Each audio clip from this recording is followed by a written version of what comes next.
Hello बच्चों, आज हम साइंस का चैप्टर सेकंड करने वाले हैं। हमने इससे पहले जो चैप्टर किया उसमें हमने पढ़ा था कि फूड कहाँ से आता है, किस किस सोर्स से आता है, प्लांट से आता है या एनिमल से आता है। और अगर वो प्लांट से आता है तो प्लांट्स का कौन सा पार्ट हम खा सकते हैं, मतलब उसकी रूट्स खाते हैं या उसकी स्टेम खाते हैं या उसकी लीव्स खाते हैं, फ्लावर खाते हैं उसका या फ्रूट्स खाते हैं। अब इस चैप्टर में हम उससे आगे एडवांस्ड पढ़ेंगे कि जो फूड हम खा रहे हैं उसके कंपोनेंट्स कौन कौन से हैं। कंपोनेंट्स मतलब घटक। हमने इंग्रेडिएंट्स देखे थे लास्ट वाले चैप्टर में। इस चैप्टर में हम उसी से कंटिन्यू करते हैं कि एक मील जो जनरली होता है उसमें चपाती, दाल, ब्रिंजल करी हो सकती है, किसी दूसरे मील में राइस हो सकता है, सांभर हो सकता है। लास्ट चैप्टर में हमने देखा था ना कि जो अलग अलग स्टेट्स हैं उनके कुछ अलग अलग स्पेसिफिक फूड्स होते हैं। Like for Punjab I told you कि वहाँ पर छोले भटूरे ज़्यादा खाए जाते हैं, मुंबई में वड़ा पाव खाया जाता है, साउथ में इडली सांभर खाया जाता है, बंगाल में संदेश मिठाई या रसगुल्ला खाया जाता है। मुँह में पानी आ गया आप लोगों के। हैदराबादी बिरयानी, राजस्थान में दाल बाटी चूरमा। तो ये स्पेसिफिक डिशेस हैं जो किसी भी एक मील में हो सकती हैं। It can be lady finger, भिंडी की सब्जी हो सकती है, सांभर हो सकता है, चावल हो सकता है, दाल हो सकती है। तो हमें जो एक्टिविटी करनी है वो एक्टिविटी फर्स्ट हमारी है, एक मील में usually at least one item made of some kind of grain. ये होता है कि जो भी आप खाना खा रहे हैं उसमें एक आइटम ग्रेन का बना हुआ ज़रूर होगा, चाहे वो राइस हो, चाहे राइस को फर्मेंट करके जो आपका बनाया जाता है इडली का बेटर वो हो, चाहे आपकी रोटियां हो, चाहे बाटी हो, चाहे भटूरे हों, वो कहीं ना कहीं हम ग्रेन से ज़रूर लेते हैं। नेक्स्ट आपका क्या हो सकता है, उसके अंदर कोई भी वेजिटेबल या दाल हो सकती है। इसके अंदर और आइटम्स जो होंगे वो क्या है, कर्ड, बटर मिल्क, अचार, ये सारे के सारे हमारे आइटम अलग अलग रीजन के हिसाब से वेरी करते रहते हैं। तो अब हम अपनी टेबल 2.1 पे आते हैं। टेबल 2.1 में इन्होंने दिखा रखा है पंजाब का मक्का दी रोटी सरसों दा साग। तो जो मक्का है वो कौन है, आइटम हो गया हमारा ग्रेन का। राजमा है वो बीन्स हैं, वेजिटेबल्स और दालों के अंदर आते हैं। वेजिटेबल में आपका सरसों है, मस्टर्ड लीफ करीज जो होती हैं पत्ते, वेजिटेबल्स हो गए, दाल हो गई, ग्रेन हो गया। उसके अलावा रोटी पे हम घी लगाते हैं, साथ में हम दही रख सकते हैं, अचार रख सकते हैं। ऐसे आपको अलग अलग रीजन्स के अपने हिसाब से कोई भी एक या दो मील इसके अंदर आपको ऐड करके देना है। तो हमारा नेक्स्ट टॉपिक है what do different food items contain. जो अलग अलग फूड आइटम्स हैं उनके इंग्रेडिएंट्स हम लास्ट चैप्टर में भी कर चुके हैं। हम कर चुके हैं कि प्लांट से हमें क्या मिलता है, एनिमल से हमें कौन से फूड मिलते हैं। अब जो इंग्रेडिएंट्स हैं, जो कंपोनेंट्स हमारे फूड को बॉडी को रिक्वायरमेंट होते हैं, उन्हें हम क्या कहते हैं, न्यूट्रिएंट्स कहते हैं बेटा। तो nutrients are the components that are needed by our body. जो हमारे शरीर को आवश्यकता होती है वो कंपोनेंट्स हमारे न्यूट्रिएंट्स कहलाते हैं। मेन न्यूट्रिएंट्स कौन से हैं ये आपको अंडरलाइन भी मैं कर देती हूँ और आपको याद भी रखना है, इनकी हर बच्चा स्पेलिंग लर्न करेगा। जो हमारे फूड के मेन न्यूट्रिएंट्स हैं उसमें क्या आएगा, आपका कार्बोहाइड्रेट,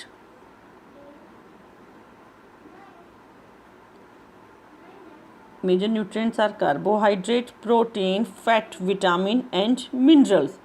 इसके एडिशन में हमारे फूड के अंदर डाइटरी फाइबर्स और वाटर भी होता है, दोनों ही बहुत ज़्यादा रिक्वायर्ड हैं हमारी बॉडी के लिए। अब जो पहला क्वेश्चन आपके माइंड में ना आना चाहिए कि ठीक है मैंने लिख तो दिया कि दीज आर द न्यूट्रिएंट्स जो हमारी बॉडी को रिक्वायर्ड है, लेकिन क्या हर फूड में वो न्यूट्रिएंट्स होंगे। आप अपना कोई भी खाना देखिए, क्या उसके अंदर वो न्यूट्रिएंट्स हैं। मम्मा से पूछें, पापा से पूछें, किससे पूछें, अगर उन्हें ना पता हो तो हम क्या करेंगे, हम टेस्ट करेंगे। देयर आर स्पेसिफिक टेस्ट, कुछ इस तरह के टेस्ट हम करते हैं जो आपको बताते हैं कि इस फूड आइटम के अंदर ये वाला न्यूट्रिएंट है या नहीं है। इन टेस्ट को करने के लिए हमें 3 सॉल्यूशन चाहिए। पहला आयोडीन, कॉपर सल्फेट और कास्टिक सोडा।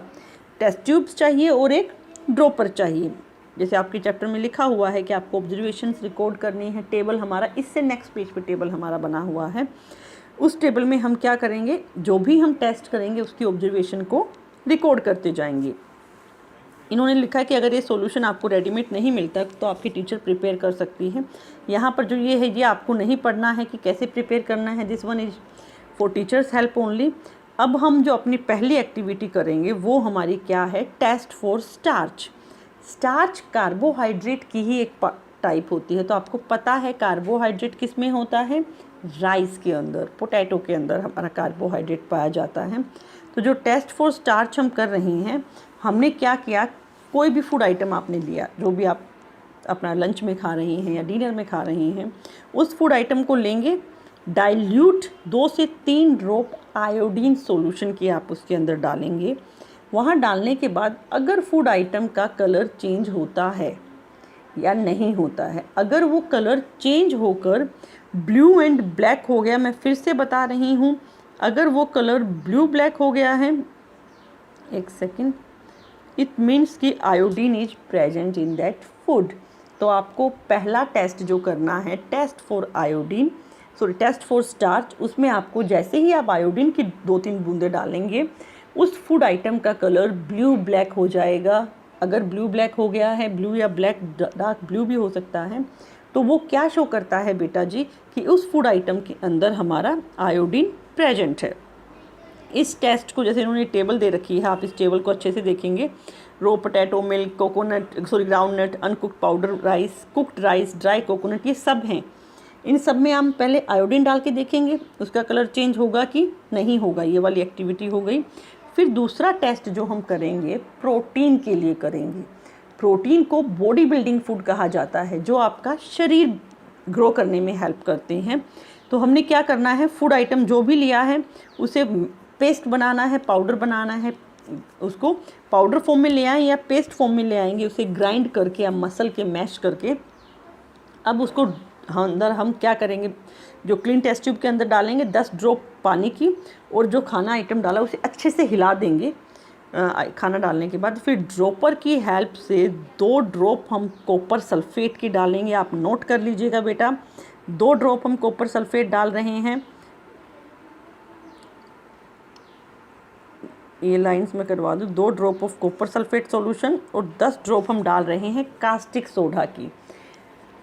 हमने स्टार्च के लिए आयोडीन डाला था 2 से 3 ड्रॉप, लेकिन प्रोटीन के टेस्ट के लिए हमने क्या डाला है, 2 ड्रॉप्स कॉपर सल्फेट सॉल्यूशन की और 10 ड्रॉप्स कास्टिक सोडा सॉल्यूशन की हमने डाली हैं। हमने टेस्ट ट्यूब में डाल दिया, बहुत अच्छे से उसको हिलाएंगे और थोड़ी देर के लिए उसको रख देंगे ताकि अपनी ऑब्जर्वेशंस को हम रिकॉर्ड कर सकें। थोड़ी देर के बाद अगर आपको वॉयलेट कलर वहाँ पर दिखाई देता है, तो वो क्या दिखाता है कि protein is present in that food item. Violet colour का होना प्रोटीन दिखाता है, ब्लू ब्लैक कलर का होना स्टार्च दिखाता है। तो हमने हमारे इस टेबल के अंदर देखा कि स्टार्च और प्रोटीन का टेस्ट तो हम कर चुके हैं, वो हम येस या नो लिख के कंफर्म कर देंगे। Now let's move to the next test, test for fat. Fat जो आइटम, घी वाले जो आइटम बने हुए होते हैं, आप पूरी खाते हैं, दिखाई भी देता है उसके ऊपर घी लगा हुआ, माने पराठा पे दबा के मक्खन लगाया हुआ है, उसको टेस्ट कैसे करेंगे। तो सबसे सिंपल टेस्ट है, आप लोग एल्यूमिनियम फॉइल में उसको रैप करते हैं। इंस्टेड ऑफ एल्यूमिनियम फॉइल आप क्या कर सकते हैं, उसको पेपर से, टिश्यू पेपर से टच करके देखेंगे, अगर उस पर पैचेस उभर कर आती हैं, ऑयल पैच जिसे हम बोलते हैं, या पेपर के अंदर, जैसे कई बार आपने देखा होगा, आपने लंच बॉक्स अपने बैग के अंदर रखा हुआ और थोड़ा सा वो लीक हो गया, तो सब्जी वाला जो तेल है या पराठे का तेल है, वो जब नोटबुक पे लगेगा तो वहाँ पर ना ट्रांसपेरेंट सा पैच बन जाता है, धब्बा बन जाता है। अब यहाँ से 2 चीज़ें आपके माइंड में आ सकती है कि हो सकता है वो वाटर का पैच हो, क्योंकि एक पानी की बूंद डालते हैं तो भी पैच बनता है, या वो फैट का पैच हो, मतलब जो मक्खन या घी से पैच बना है वो हो। तो इसकी क्लैरिफिकेशन के लिए आपको क्या करना है, उस टिश्यू पेपर को या उस पेपर को कुछ टाइम सूखने दें। अगर तो वो पानी का पैच होगा तो वो पैच गायब हो जाएगा थोड़े टाइम के बाद, लेकिन फैट का पैच गायब नहीं होता है। तो जो ऑयल पैच है वो आपका क्या दिखाता है कि हमारे इस फूड आइटम के अंदर ऑयल है या फैट। सबसे इजी हमारा ये टेस्ट होता है। हमने 3 टेस्ट किए बेटा, स्टार्च या कार्बोहाइड्रेट के लिए किया जिसमें हमने आयोडीन डाला, और कलर क्या आया था, ब्लू या ब्लैक आया था। दूसरा हमने प्रोटीन के लिए किया, प्रोटीन के टेस्ट के लिए हमने उसके अंदर 2 ड्रॉप कॉपर सल्फेट डाली, 10 ड्रॉप्स कास्टिक सोडा डाली, कलर क्या आया, वॉयलेट आया।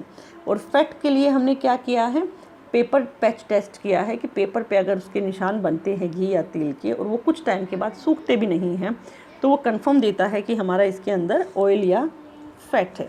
अब हमने टेस्ट तो कर लिया, लेकिन पता तो लगे ना कि किस फूड के अंदर क्या है। वो हम कैसे करेंगे, ये टेबल्स आप देखेंगे आपकी बुक के अंदर बहुत सारी टेबल्स दे रखी हैं। सम सोर्स ऑफ कार्बोहाइड्रेट आपको नोटबुक में नोट डाउन करना है। आप लिखेंगे सोर्स ऑफ कार्बोहाइड्रेट हेडिंग, उसके नीचे ये सारे आइटम आप लिख देंगे कि कार्बोहाइड्रेट किस किस में पाया जाता है बेटा। पोटैटो के अंदर पाया जाता है, शुगर केन के अंदर पाया जाता है, पपाया के अंदर पाया जाता है, मेलन के अंदर पाया जाता है।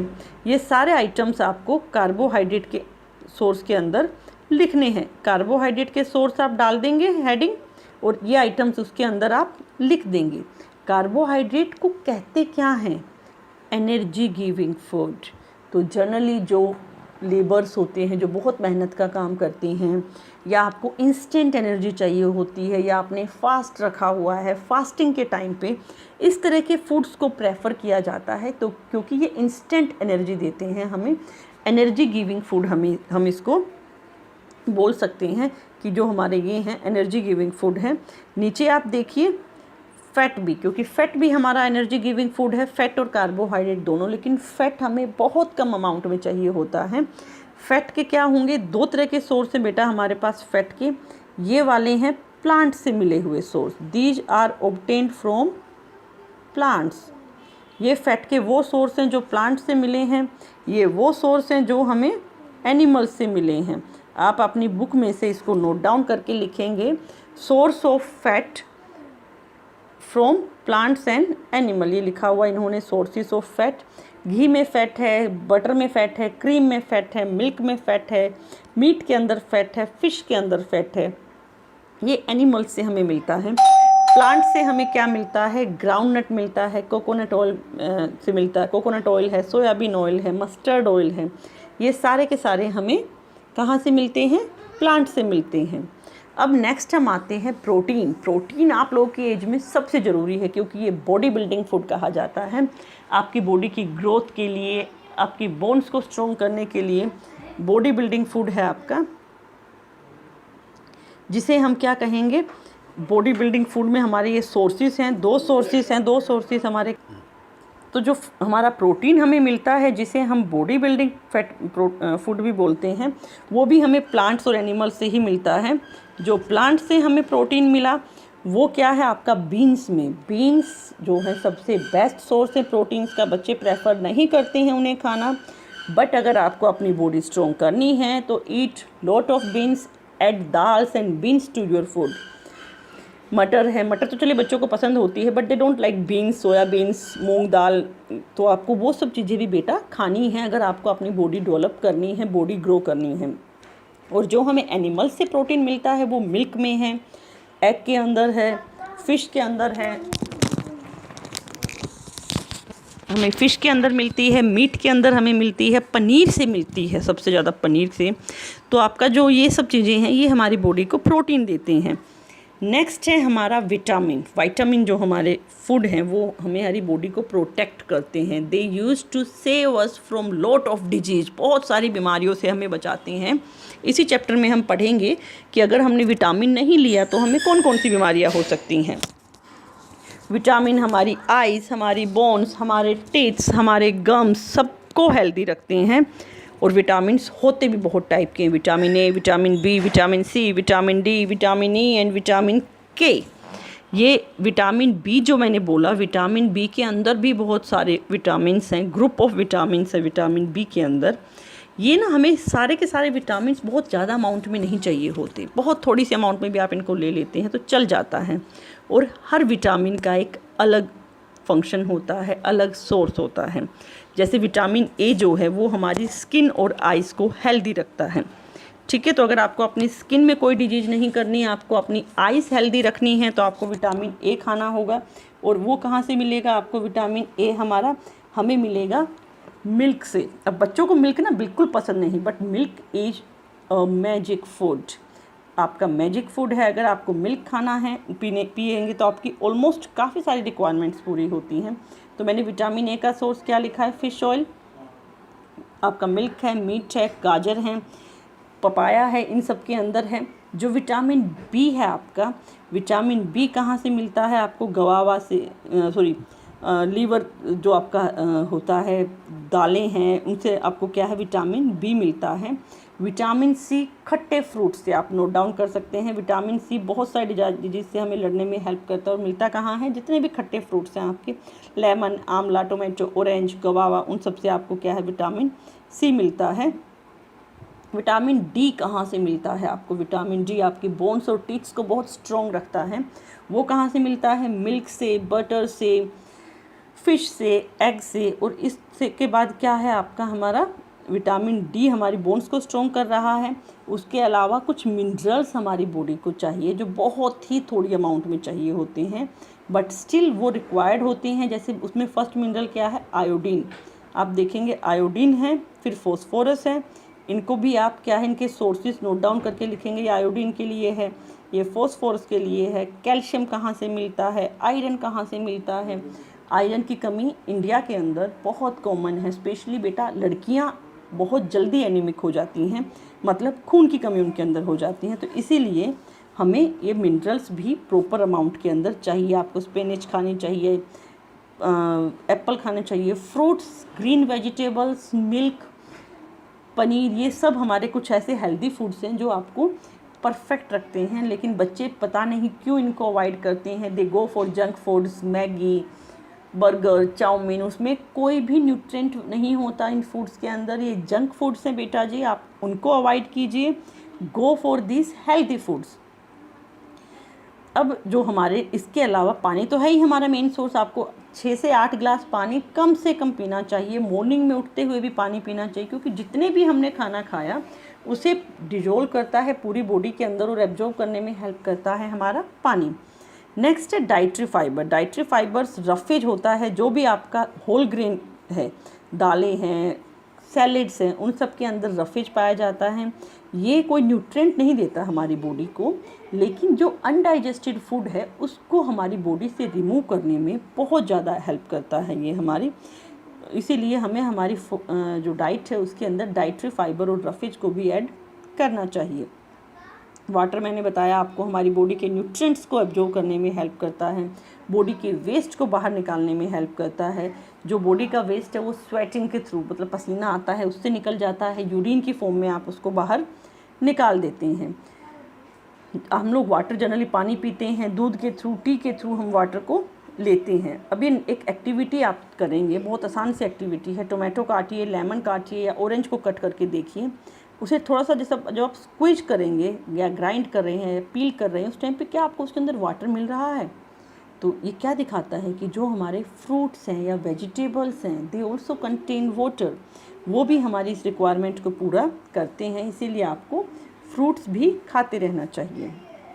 अब हमने पढ़ लिया कार्बोहाइड्रेट्स किस फूड में मिलता है, प्रोटीन किस फूड में मिलता है, विटामिन किस फूड से मिलता है हमें, हमारे मिनरल्स, फॉस्फोरस, आयोडीन, आपका कैल्शियम, आयरन, ये कहाँ से मिलता है। हमने देखा कि ये सब हमें रिक्वायर्ड होते हैं। रफेज क्यों चाहिए, वाटर क्यों चाहिए, इन सब को अगर हम मिला दें तो वो डाइट क्या बनेगी, balanced diet, a diet which contain all the required nutrient in proper amount. अब मैंने लास्ट में एक वर्ड बोला, प्रॉपर अमाउंट। प्रॉपर अमाउंट क्यों बोला मैंने, क्योंकि इन सब की एक रिक्वायर्ड अमाउंट होती है एज के अकॉर्डिंग। जैसे आप लोगों की एज है, you are in a growing age, तो आपको प्रोटीन की ज़्यादा रिक्वायरमेंट है। जो हार्ड वर्कर्स हैं उनको कार्बोहाइड्रेट की ज़्यादा रिक्वायरमेंट्स हैं। जो बहुत ज़्यादा काम नहीं करते हैं उन्हें कोई बहुत ज़्यादा फैट नहीं चाहिए। प्रेग्नेंट लेडीज़ को एनीमिया हो जाता है तो उनको आयरन रिच फूड चाहिए होता है। किसी को किसी तरह की डिजीज़ है उसको उससे बचने के लिए स्पेसिफिक विटामिन वाला फूड इंटरेस्ट होना चाहिए। तो अब आप एक चार्ट बनाएंगे अपने वीक का, और उस चार्ट में आपको क्या नोट डाउन करना है कि जो आपकी डाइट है, क्या उसके अंदर जो भी फूड हमें चाहिए बैलेंस डाइट वाला वो है या कुछ मिसिंग है। लास्ट में हम एनालिसिस, मुझे हर बच्चे का चार्ट चाहिए, आप सब मुझे व्हाट्सएप करेंगे। लास्ट में आपको ये एनालाइज करना है कि आपके फूड में से कौन सा इम्पोर्टेंट जो कंटेंट है, जो भी हमारा न्यूट्रिएंट है वो मिसिंग है, वो हम जल्दी ही अपने फूड में इन्वॉल्व करेंगे। नहीं करेंगे तो क्या होगा, अगर आपने नहीं किया है तो हमारा क्या होगा, डेफिशिएंसी डिजीज, उनकी कमी से होने वाली बीमारी, वो अभी हम नेक्स्ट पेज पे पढ़ने वाले हैं। उससे पहले मैं आपको बता देती हूँ कि अगर आपने फूड तो राइट अमाउंट में खाना ही है, ऐसा नहीं कि आप सिर्फ दूध पिए जा रहे हैं या सिर्फ सब्जी खा रहे हैं या सिर्फ चपाती खा रहे हैं। किसी भी फूड आइटम को स्किप नहीं करना है, हर किसी को प्रॉपर अमाउंट में रखना है। अगर वेजिटेबल्स और फ्रूट आप धो रहे हैं, पील करके खा रहे हैं, वो भी आपको देखना है। जैसे कई बच्चों की बड़ी बैड हैबिट होती है कि वो एप्पल्स को ना पील करके खाते हैं, छील कर खाते हैं, जबकि मेन तो उसके छिलके में न्यूट्रिशन है। वो आपने निकाल दिया तो अंदर तो उसके अंदर पल्प बचा है, दैट वन इज नॉट, वो न्यूट्रिशियस तो है बट जो एप्पल का पील है वो मच मोर न्यूट्रिशियस है। तो हर फ्रूट को आप पील कर नहीं खा सकते हैं, आपको ये ध्यान रखना है। विटामिन लॉस हो रहा है, बार बार धोने से भी उसका प्रोटीन या उसका विटामिन लॉस हो रहा है। बार बार अगर आप चावल धो रहे हैं, जैसे यहाँ पर हमारा एक बड़ा ट्रेडिशन है कि हम चावल को बॉईल करके उसका पानी निकाल देते हैं, इसका मतलब हमने उसका कार्बोहाइड्रेट तो निकाल ही दिया, मेन जो उसका फूड आइटम था वो तो हमने ड्रेन कर दिया है। दूसरा, हमें क्या है, टेस्ट के लिए हम उसे कुक करते हैं, लेकिन कुछ फूड आइटम्स को कुक नहीं करना चाहिए। अगर आप उन्हें कच्चा खा रहे हैं, रो खा रहे हैं, रो में स्टेट में, तो they are much more nutritious. जैसे कि आपका कुकुम्बर है, आप उसे पका कर नहीं खा सकते, कच्चा खाएंगे तो ही वो ज़्यादा न्यूट्रिशियस होगा। विटामिन सी है जो हीट करते ही उसके न्यूट्रिएंट्स ख़त्म हो जाएंगे, फिर आप उसकी कोई वैल्यू नहीं रहेगी। आपने अगर ऑरेंज जूस को हीट कर दिया है या आपने किसी गर्म खाने के अंदर नींबू डाला, तो उसकी नींबू की जो क्वालिटी है, जो उसकी न्यूट्रिएंट वैल्यू है, वो हमें नहीं मिलेगी। कुकिंग करते टाइम भी हमें ध्यान रखना चाहिए कि हम ओवर कुक ना करें। ओवर कुकिंग करने से, जैसे अगर कोई चीज़ 2 सीटी पर पकती है या 10 मिनट्स गैस स्टोव पे रखने पे पकती है, आप उसे 15 मिनट्स रख देंगे, इट मीन्स उसके न्यूट्रिएंट्स ओवर कुक होने से ख़त्म हो गई हैं। परफेक्ट अमाउंट में कुक करना है उनको और परफेक्ट अमाउंट में खाना भी है। अब आप ये जो एक पिक्चर देख पा रहे हैं, बूझू ने सोचा कि अगर कोई आदमी कटोरी फैट खा रहा है, घी पी रहा है, कार्बोहाइड्रेट से ज़्यादा घी पिएगा तो उसे ज़्यादा एनर्जी मिलनी चाहिए, लेकिन नहीं बेटा, फैट बहुत कम अमाउंट में खाना चाहिए हमें।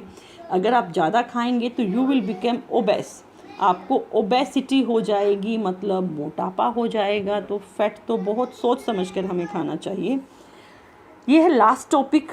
अगर कोई, जैसे मैंने बोला, आप चार्ट बनाएंगे, आप चार्ट बनाने के बाद एनालाइज भी करेंगे कि आपका जो खाना है वो कौन सा आइटम उसके अंदर मिसिंग है, क्योंकि उसकी डेफिशिएंसी से हमें डेफिशिएंसी डिजीज होंगी, उसकी कमी से हमें बीमारियां होंगी, जो हमने नेक्स्ट टेबल में देखी है।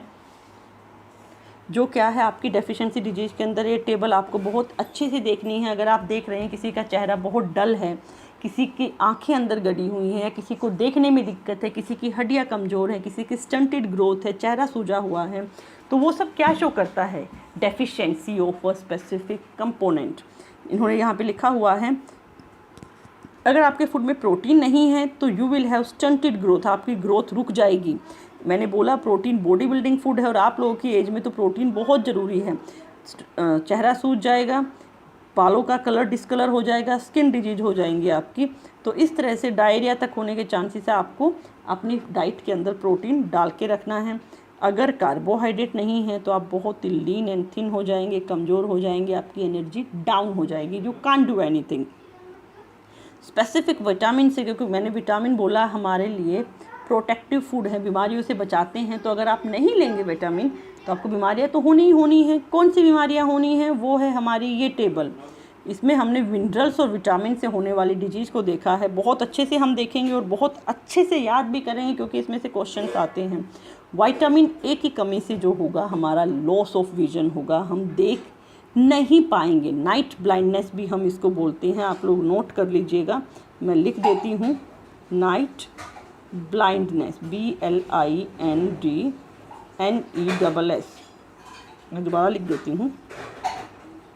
नाइट ब्लाइंडनेस मतलब हमें देखने में दिक्कत होगी, BLIND ब्लाइंड, और उसके पीछे हम लगा देंगे नेस। तो विटामिन ए से लॉस ऑफ विजन या नाइट ब्लाइंडनेस हमें डिजीज होती है। अंधेरे में खासकर हम नहीं देख पाते हैं, और कई बार तो कंप्लीट लॉस ऑफ विजन, मतलब ड्यूरिंग डे टाइम भी हम नहीं देख पाएंगे अगर आप कंटिन्यूस विटामिन ए नहीं ले रहे हैं। तो गाजर वगैरह में होता है, सर्दियों में दबा के गाजर आप लोग खाइए। विटामिन बी अगर नहीं ले रहे हैं आप, तो आपको बेरी बेरी डिजीज हो जाएगी, आपकी मसल्स बहुत वीक हो जाएंगी, आप एकदम लथार्जिक से लेजी से हो जाएंगे, लिटिल एनर्जी होगी कोई भी काम करने के लिए। थर्ड है विटामिन सी। विटामिन सी में क्या होता है, जो खट्टे फ्रूट से हमें मिलता है, स्कर्वी नाम की बीमारी हमें होगी, मतलब जो हमारे गम्स हैं, मसूड़े हैं, उनमें से ब्लीडिंग होनी स्टार्ट हो जाएगी। जो भी घाव आपको हुए हैं उन्हें बहुत ज़्यादा टाइम लगता है हील होने में, भरने में बहुत टाइम हमें लगेगा। इसीलिए विटामिन सी आप लेते रहिए। अगर डी नहीं ले रहे हैं तो आपको जो डेफिशिएंसी डिजीज होगी वो है रिकेट्स, मतलब आपकी बोन्स बहुत सॉफ्ट हो जाएंगी, ये बेंट हो जाएंगी। इसीलिए आपको विटामिन डी भी लेते रहना चाहिए। अगर कैल्शियम नहीं लिया, आप लोग बहुत सुनते हैं कैल्शियम कैल्शियम कैल्शियम, क्योंकि वो हमारी हड्डियों और दांतों को मजबूत करता है, तो आपकी बोन्स वीक हो जाएंगे, आपके दांत सड़ जाएंगे, गल जाएंगे, टूट जाएंगे। अगर आयोडीन नहीं लेंगे तो आपका गले में एक बीमारी होगी गोइटर, जो सूज जाता है, घेघा रोग इसे बोलते हैं। नेक में स्वेलिंग हो जाती है, और छोटे बच्चों में मेंटल डिसेबिलिटी भी हो जाती है, मतलब उनका जो माइंड है वो थोड़ा सा वीक हो जाता है। Last but not the list and the most important, iron. Iron नहीं लेंगे तो आप एनीमिक हो जाएंगे, एनीमिया बीमारी हो जाएगी, बहुत ज़्यादा वीकनेस हो जाएगा, चेहरा पेल पड़ जाएगा आपका। और हमारे यहाँ पर इंडिया के अंदर 70% गर्ल्स आर एनीमिक। आपको स्कूल में मिलती है आयरन की गोली, हर वेडनेसडे मिलती है आप लोगों को, तो आपको इसीलिए अपनी आयरन की रिक्वायरमेंट भी पूरी करते रहना चाहिए। हमने देखा कि फूड के अंदर कौन कौन से कंपोनेंट्स हैं इस चैप्टर में, वो कंपोनेंट्स टेस्ट कैसे करेंगे, हमने 3 टेस्ट इसके लिए देखे। फिर बैलेंस डाइट में कौन कौन से न्यूट्रिएंट्स हमें चाहिए और वो किस फूड से हमें मिल रहे हैं। बहुत लंबा चौड़ा चैप्टर है, बहुत काफ़ी कुछ है इसमें याद करने को। फिर अगर हमने वो कंपोनेंट्स प्रॉपर अमाउंट में नहीं लिए तो कौन सी डिजीज हमें होगी। अब जो आपको घर पे काम करना है, क्वेश्चन आंसर्स मैं कल भेजूँगी आपको। अभी मुझे क्या करके दिखाना है कि एक टेबल बनानी है, sources of carbohydrate, sources of protein, sources of vitamin, और उसके नीचे उसके फूड आइटम्स लिखने हैं। दूसरा, आपको यही वाली टेबल याद करनी है अच्छे से, डेफिशिएंसी डिजीज। इससे पीछे वाले पेज पे हमने प्रोटीन और कार्बोहाइड्रेट के सिम्टम्स देखे थे, वो सब आप मुझे लिख के व्हाट्सएप करेंगे, मैं इसके मार्क्स लगाऊंगी। आई होप ये आपको चैप्टर समझ में आया होगा, और इससे आगे हम नेक्स्ट चैप्टर कल करेंगे। Okay, bye bye, have a nice day.